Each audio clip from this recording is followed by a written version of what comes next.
Canadian colleges and universities. Canada has about 50 accredited universities spread across 10 provinces. All, except one, are primarily government-funded. This means that there is considerable uniformity regarding programs, administration, and policy. Private colleges tend to be smaller and are mostly based on a religious curriculum. Most universities offer programs in the humanities, social sciences, and pure sciences. Many have additional faculties such as education and physical education. Many programs that lead directly to a position in the workplace are given at community colleges. Community colleges differ from universities because their programs involve job training and practical experience. For example, they might offer courses in areas such as computer programming, journalism, photography, social work, dentistry, and nursing. Their programs are considered to be less abstract and academic than university programs. Many students see university as being more fun than community college. They don't have to worry immediately about getting a job, and the social life is often better at university. However, a university degree may be less likely to lead directly to a job. Nowadays, university programs which are work-related, such as business administration, education, child studies, and psychology, seem especially popular. Universities, however, were founded mainly as liberal arts institutions. This means that their original intent was to prepare people to be well-rounded human beings and knowledgeable citizens.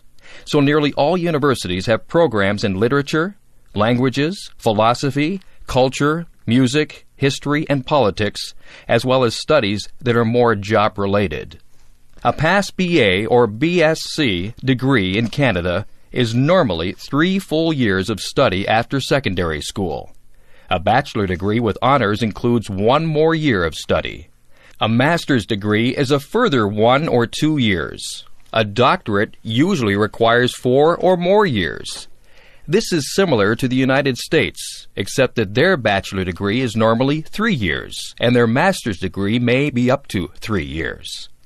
To gain entrance to university, you usually need to graduate from secondary school with a B average. Some programs will require an A average. Tuition costs have gone up in recent years as governments have handed over less money to colleges and universities. More students now have to work during the school year to pay their expenses. Attending college and university is known to be one of the most carefree periods in a person's life. As long as you keep up with your readings and assignments, you should be able to avoid major difficulties. Facilities for athletics, student radio and newspapers, pubs and lounges, and generally pleasant surroundings make campus life agreeable. It is a good time to make friends, learn new skills, and take calculated risks. Moreover, colleges and universities are a good practical investment as they help to prepare young people for a changing world. Coffee and donuts. Let's go for coffee. All over North America, friends like to meet at the coffee shop. Here, people sit and talk about the day's business, news and sports, personal concerns, shop talk, or simply gossip. Coffee shops have an informal atmosphere that encourages conversation. You don't have to dress up either. Students drop in wearing t-shirts and blue jeans and sit beside businessmen wearing suits and ties. Many coffee shops are open 24 hours a day, including Sundays and holidays. That way, people who work at night or who have trouble sleeping can drop in at any time. Because coffee and donuts are relatively inexpensive, people feel comfortable sitting for a while, knowing that they are not spending a lot of money. Although coffee and donuts are the main items sold at coffee shops, many also serve other beverages and desserts, and sometimes a light lunch. Many patrons have a favorite kind of coffee or other drink and will drive past other coffee shops to go to one that serves the flavor they like. Visitors from other countries are often surprised at how roomy these coffee shops can be. Some are as large as regular restaurants. Having a nice bit of space around them encourages people to relax. Some people arrange regular dates and meet every day or every week at the same time. For example, retired friends may get together every weekday morning at 10 a.m. Others stop every morning at the drive-in line to get their coffee for work. Even people who have coffee machines at home or at work like to go to coffee shops to get a special kind of coffee or a favorite treat. It might seem that the business owners would not make much money just selling a few items, but in fact, many coffee shops do extremely well, especially if they are located in a busy traffic area. Then business tends to be steady all through the day. Not only do people come in and sit down, but there is usually a lot of takeout business as well. People go to coffee shops not only to socialize with family and friends, but also to discuss business or treat their employees to a snack. Others go there to read the newspaper or a favorite magazine. Some people even go there to do work. This article was written in a coffee shop. Of course, people who come here usually like coffee and donuts. Coffee is the favorite hot drink in North America, but most shops also serve tea, hot chocolate, and cappuccino, as well as some other cold beverages. Donuts are usually round and are small deep-fried breads with various toppings. Most donuts have a hole in the middle. Even these holes, which are punched out of the donut, can be sold separately as a kind of mini donut. Everywhere you go in North America, you will see coffee shops. So take half an hour to stop in and relax. You'll enjoy the great North American coffee break. Medical missionary. During the reign of Queen Victoria, 1837 to 1901, British people traveled around the whole world. They charted the seas, mapped out distant countries, and studied plants, animals, and people. They also claimed many lands for England. This kind of international travel was made easier by improved transportation and communication. New inventions such as steamships, trains, telegraphs, and telephones made long distances seem smaller. Of course, people had different reasons for going to distant lands. Some were businessmen who saw economic opportunities overseas. Soldiers wanted fame and a chance to enlarge the British Empire. Big game hunters wanted to be the first to shoot strange animals and bring back trophies to England. Scientists intended to study unknown animals and plants. Missionaries planned to be the first to introduce Christianity to faraway people. In 1836, a young Scotsman called David Livingstone began to study medicine in Glasgow. Livingstone intended to become a medical missionary. This means that he would be a doctor, as well as a preacher and teacher. Livingstone, 1813 to 1873, came from a poor family. From an early age, he had worked 14 hours a day in a clothing factory for very little pay. But he was determined to learn. He took his books with him to the factory and read as he worked. Then, after work, he would go to his teacher to learn more. Livingstone's goal was to teach faraway people about Jesus. However, unlike some missionaries, he was also interested in science, geography, and exploring. He had planned to go to China in 1839, but because of the Opium Wars, no missionaries were being sent there. Instead, he asked to go to South Africa. Europeans had traveled around the coasts of Africa for hundreds of years. But very few white people had traveled inland. A missionary named Robert Moffat, who had begun a mission at Kuruman in the interior, inspired Livingstone. Livingstone arrived in Kuruman in 1841. This was the farthest outpost of white settlement, and no one seemed to want to go further inland. Livingstone felt that the missionaries should go to the Africans, rather than waiting for the Africans to come to them. With a fellow missionary, he set out. When they came to an African tribe, they would talk to the chief and ask permission to preach to his people. Livingstone would also set up a tent and treat the people who had diseases. After a while, he would move on to the next tribe. Once Livingstone learned the Bantu language, he would talk to many Africans, but sometimes he needed interpreters. There were many diseases, including malaria and sleeping sickness. Livingstone suffered much of his life from river fever. He was also so weak that he rode on the back of an ox. Livingstone wanted to stop the slave trade. At this time, the slave trade was the most profitable business in Africa. Livingston hoped that if other kinds of trade were developed, then slavery could be abolished. In order to open up trade, he wanted to find an easy route into the center of Africa.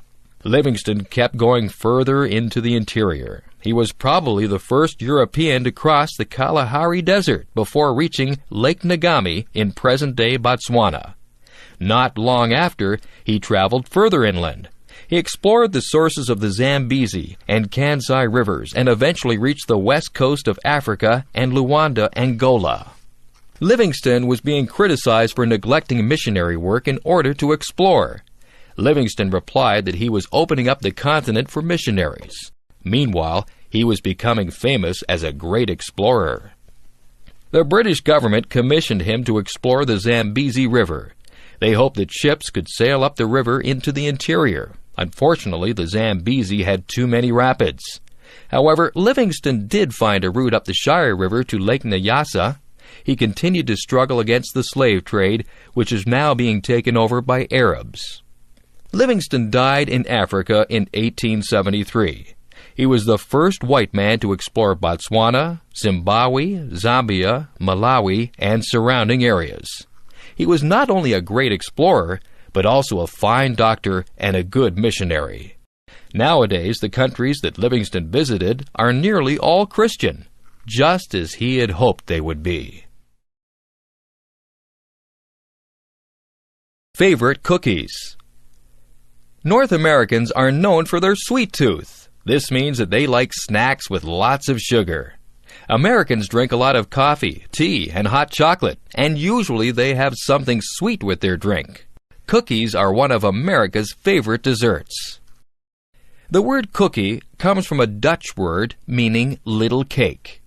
People from Europe brought their favorite recipes with them when they came to America. The English brought their custom of having tea in the afternoon. Usually with their tea, they would have cakes or biscuits. Biscuits are usually hard wafers, like, for example, ginger snaps. In fact, the Italian slang word for Englishman is cake eater. In the early days, all cookies were homemade. But in the late 19th century, biscuits began to be manufactured in large quantities by machine. In 1912, the National Biscuit Company, Nabisco, in the USA, introduced Oreo cookies.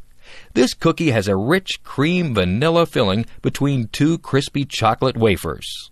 This product was designed to meet the demand for an English-style biscuit. Oreos were good to dunk in a drink, to eat whole, to eat in parts, or to use in cooking. Oreos have become both America's and the world's favorite commercial cookie. New varieties of Oreos are added regularly to the original product. Although commercial biscuits like Oreos are very popular, many people prefer home-baked ones. In fact, there is a whole line of commercial cookies called home-style, which try to imitate homemade cookies. The most popular cookie in America can be either bought in a package or baked at home. These are chocolate chip cookies. Ruth and Kenneth Wakefield operated the Toll House Inn in Whitman, Massachusetts. One day, in 1930, Mrs. Wakefield ran out of baking chocolate for her baking cookies. She broke up a chocolate bar and added the pieces to her cookie mix.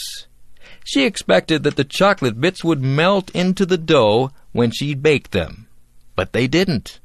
Soon, chocolate chip cookies were being made commercially by adding small chunks of chocolate to regular chocolate cookie dough. Lots of people like to make their own by adding commercial chocolate chips to their dough. Now, chocolate chip cookies are the most popular kind of cookie in North America. Over 7 billion are eaten annually here.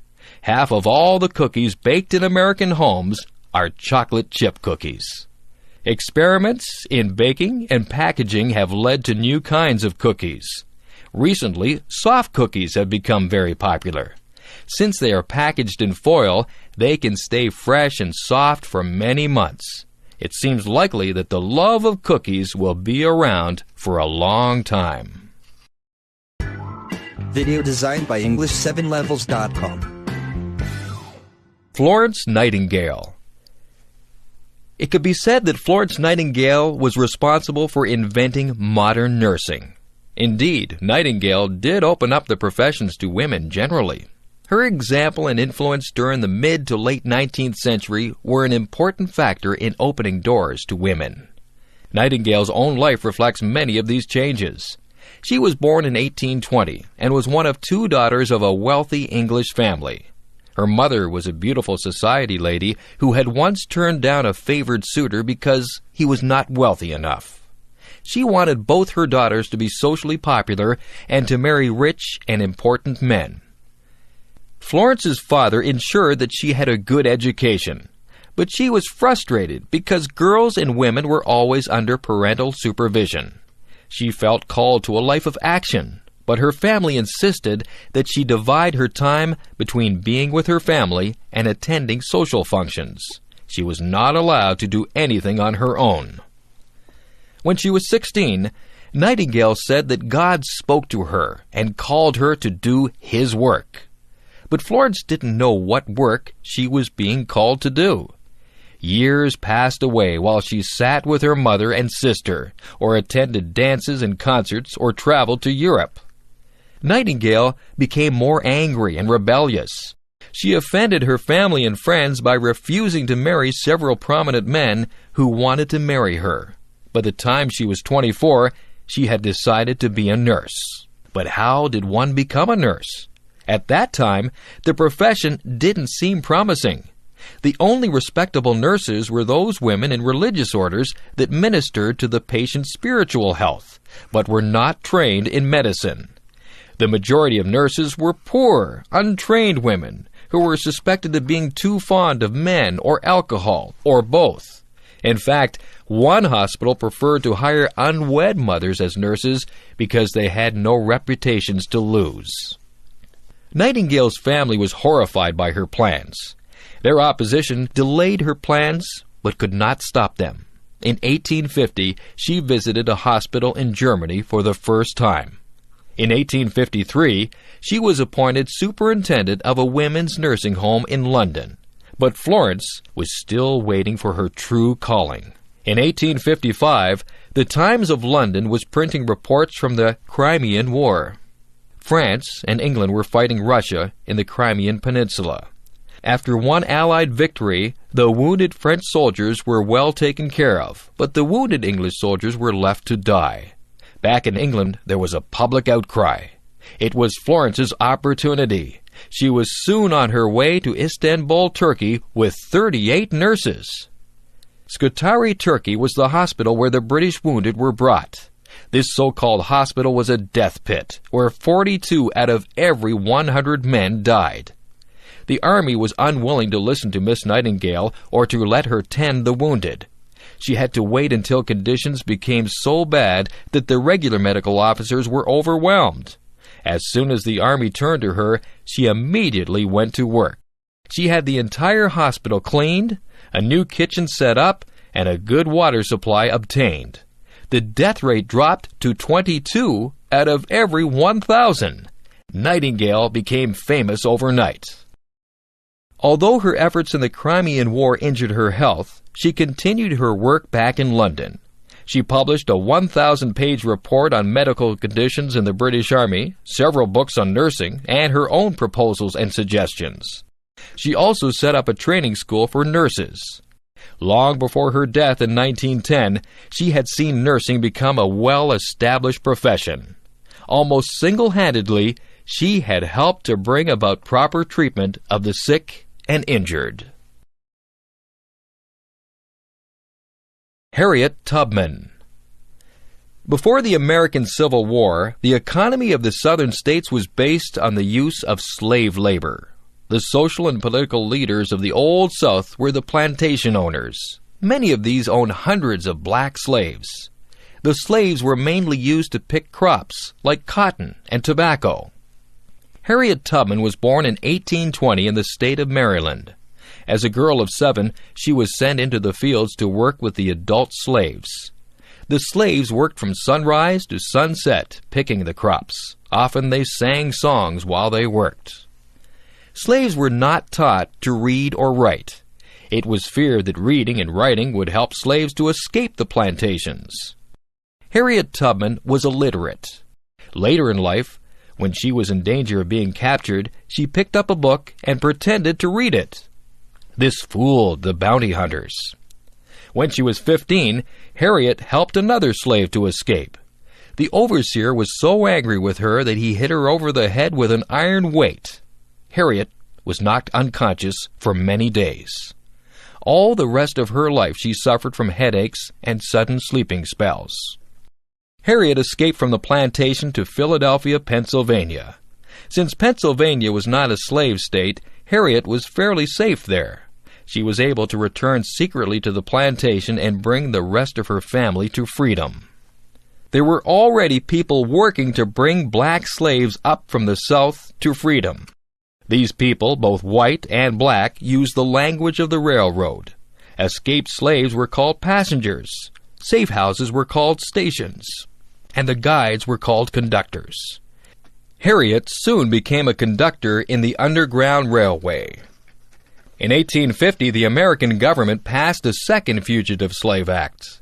This put more pressure on northern states to return escaped slaves to the South. Because of this, the Underground Railway went further north to Canada. In 1793, Upper Canada, Ontario, had passed a law bringing a gradual stop to slavery.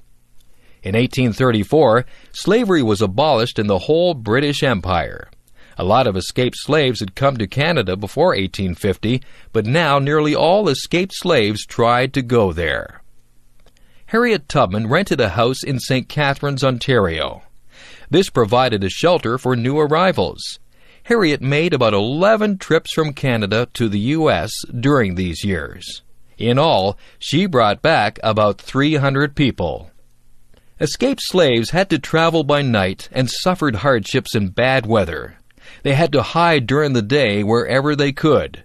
Harriet did not allow any passengers to turn back. That might endanger the whole Underground Railway.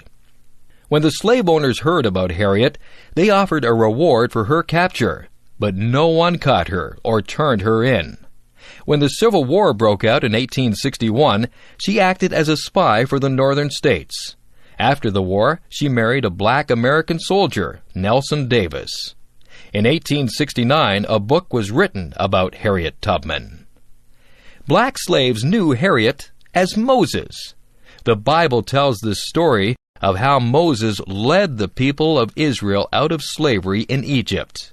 He led them north to Palestine. In the same way, Harriet Tubman delivered many of her people from slavery and led them north to freedom. Hernias repaired here. A hernia occurs when there is a tear or weakness in the muscle layers of the abdomen. This allows the intestines to push forward into the gap. Usually the person feels some discomfort and may notice an egg-shaped swelling. In a few cases, the muscle layers may clamp down on the protruding intestine and cut off its oxygen supply. This can result in death if medical help is not readily available. Hernias are more common in men than women and are often related to lifting heavy materials. Although most hernias are not a serious threat to health, they usually get worse over time. The only cure is surgery to repair the cut, tear, or weakness. As with any surgery, time in a hospital is usually required for recovery. This proved to be a problem in Canada during World War II. Many young men were declared unfit for military service because they had hernias. During the war, there was a shortage of doctors and beds for hernia repair. A Toronto doctor, Dr. Edward Schuldeis, decided to address this problem. He personally operated on 70 of these young men using a technique of his own. This Schuldeis technique allowed the patients a quicker recovery time than the usual method. It also had a much lower rate of complications and failures. After the war, Dr. Schuldeis opened his own hernia clinic for the public. In 1953, a second hospital was started in Thornhill, just north of Toronto, and today all surgery is done there. The Schuldeis Hospital is located on a beautiful piece of land with a valley on one side and a golf course on the other. The large grounds have wonderful gardens and flowering trees. There are nature paths for patients to walk on. The building itself is not a regular hospital, but more like a hotel or residence where patients can play the piano, shoot pool, play shuffleboard, or practice their putting. The hospital now has 89 beds, and an average of 30 hernia operations are performed daily. Since all the surgeons are specialists, their level of skill is very high, and less than 1% of operations need to be corrected. The worldwide rate of failure is around 20%.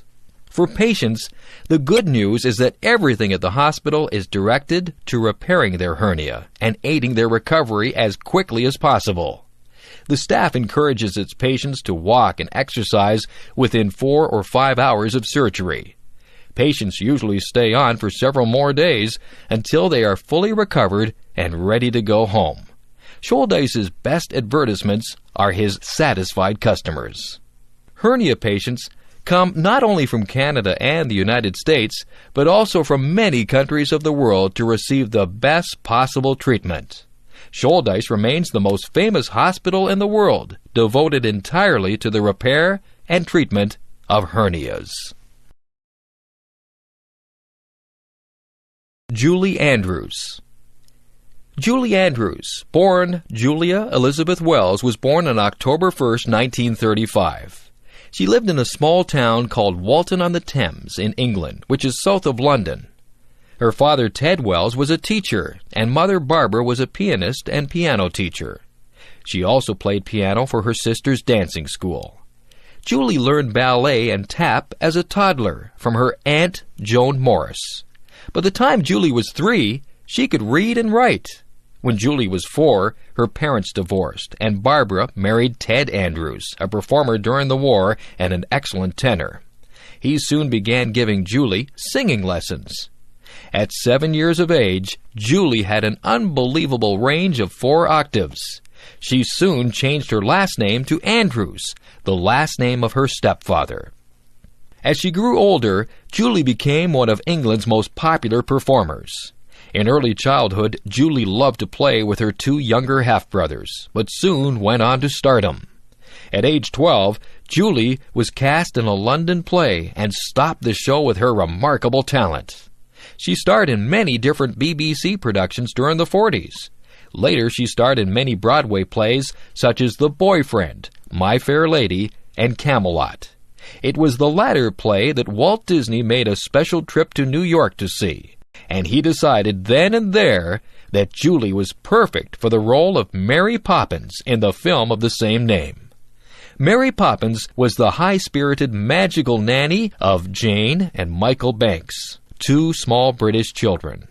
Julie also starred in many other films, such as the Americanization of Emily, Hawaii, Thoroughly Modern Millie, and my personal favorite, The Sound of Music.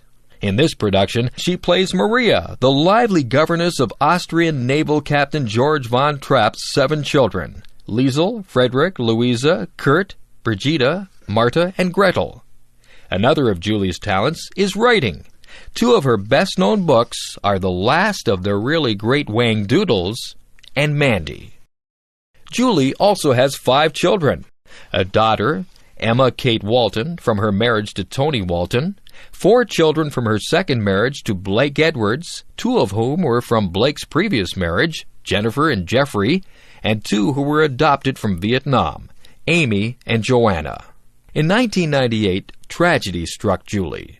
She lost her extraordinary talent for singing due to surgery on her throat in order to remove a benign tumor. A year later, she made an attempt to sing again. However, her voice will never be the same. Julie has recently been on Britain's Royal Honour List and is now a dame.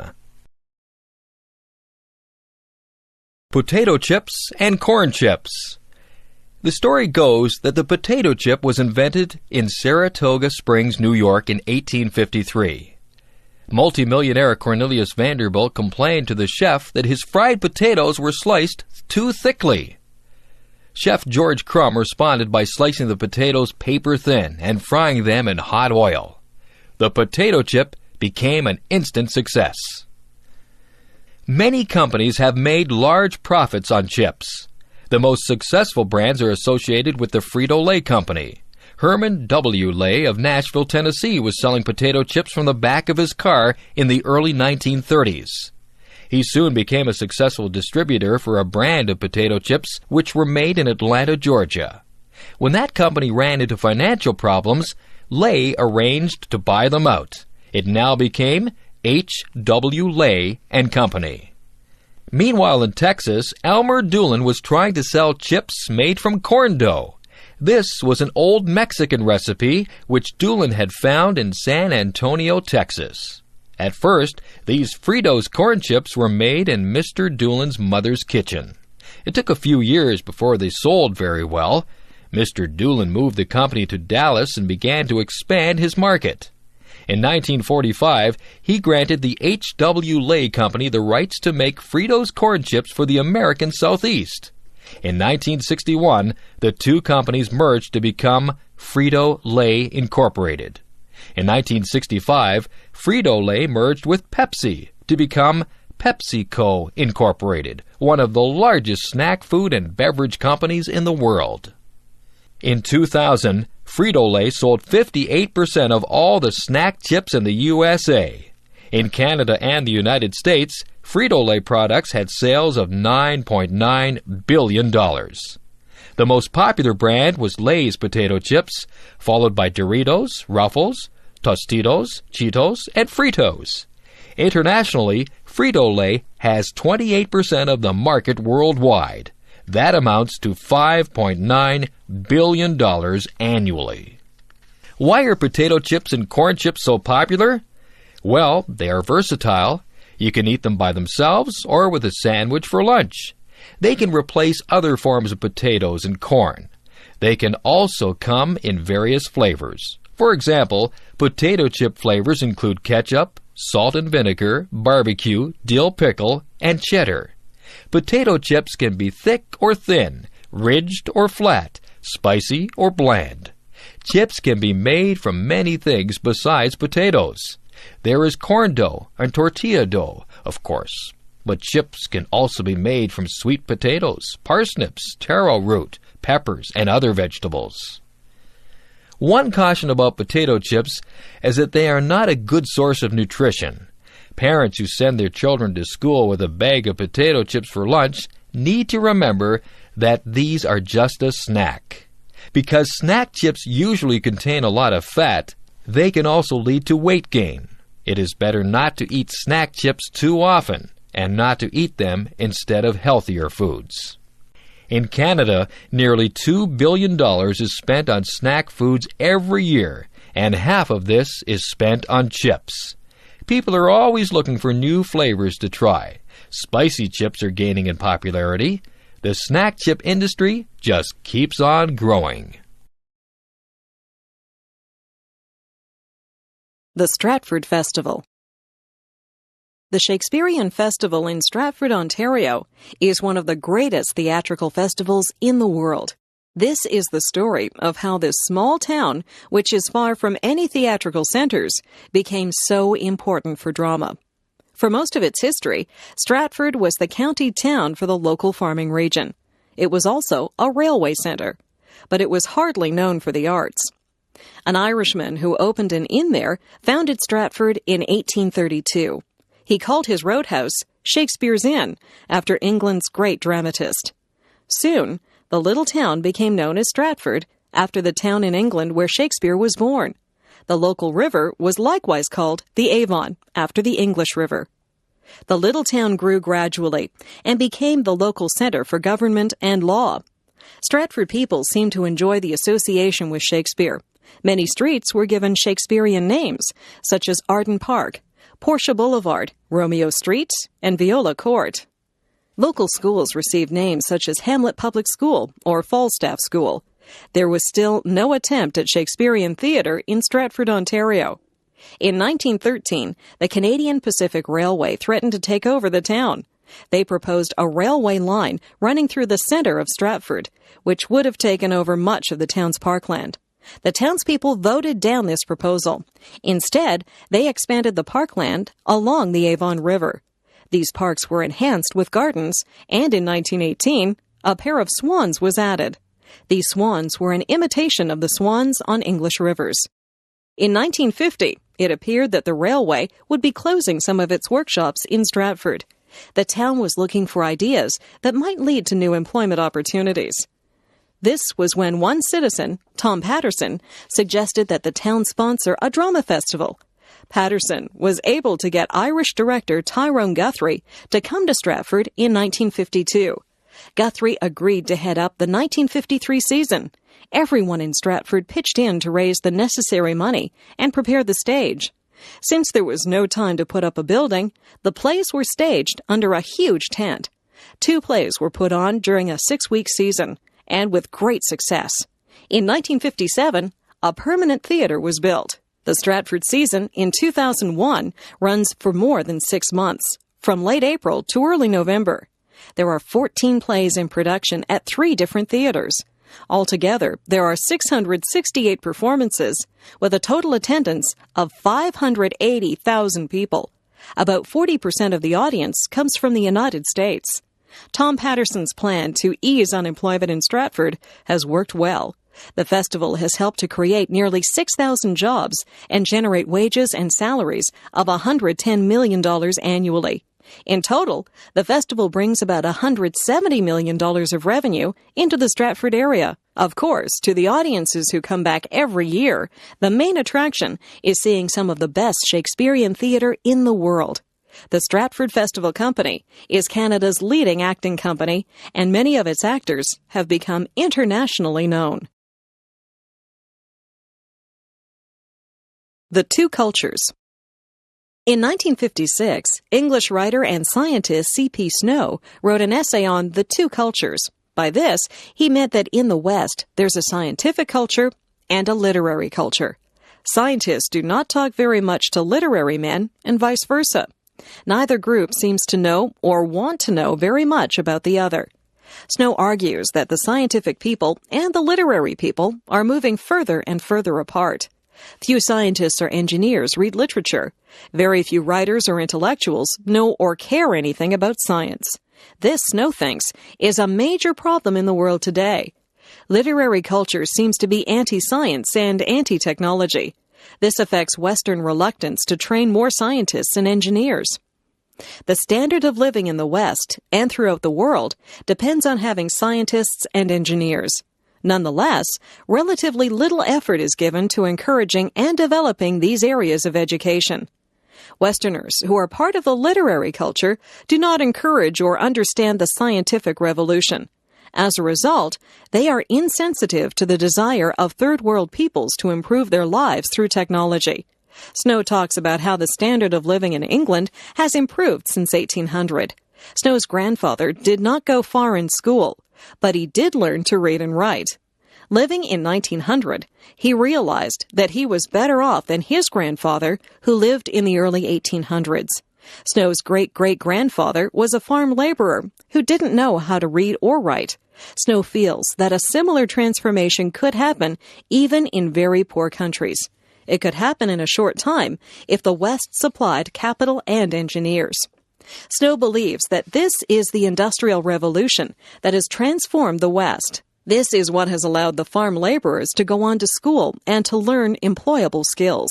In 1800, only a small portion of society could expect to live well. Now, nearly everyone has access to education and training. The same industrial revolution can happen in third world countries. It is the only way to improve the lot of the poor. Snow agrees that most scientists and engineers do not read novels or cultivate the arts. However, he doesn't consider this to be as dangerous as when literary people ignore science and technology. Science and technology are too important to our standard of living to be ignored. Our education systems have to be changed to reflect our need of them. Snow's article was quite controversial. Not everyone agreed with him that science and technology are being ignored by our educational system. But Snow certainly has a point when he says that scientific people and literary people view the world differently. These two different mindsets often lead to conflict in the workplace. Snow may be right that it is too easy for literary-minded students to ignore science and scientifically-minded students to ignore literature.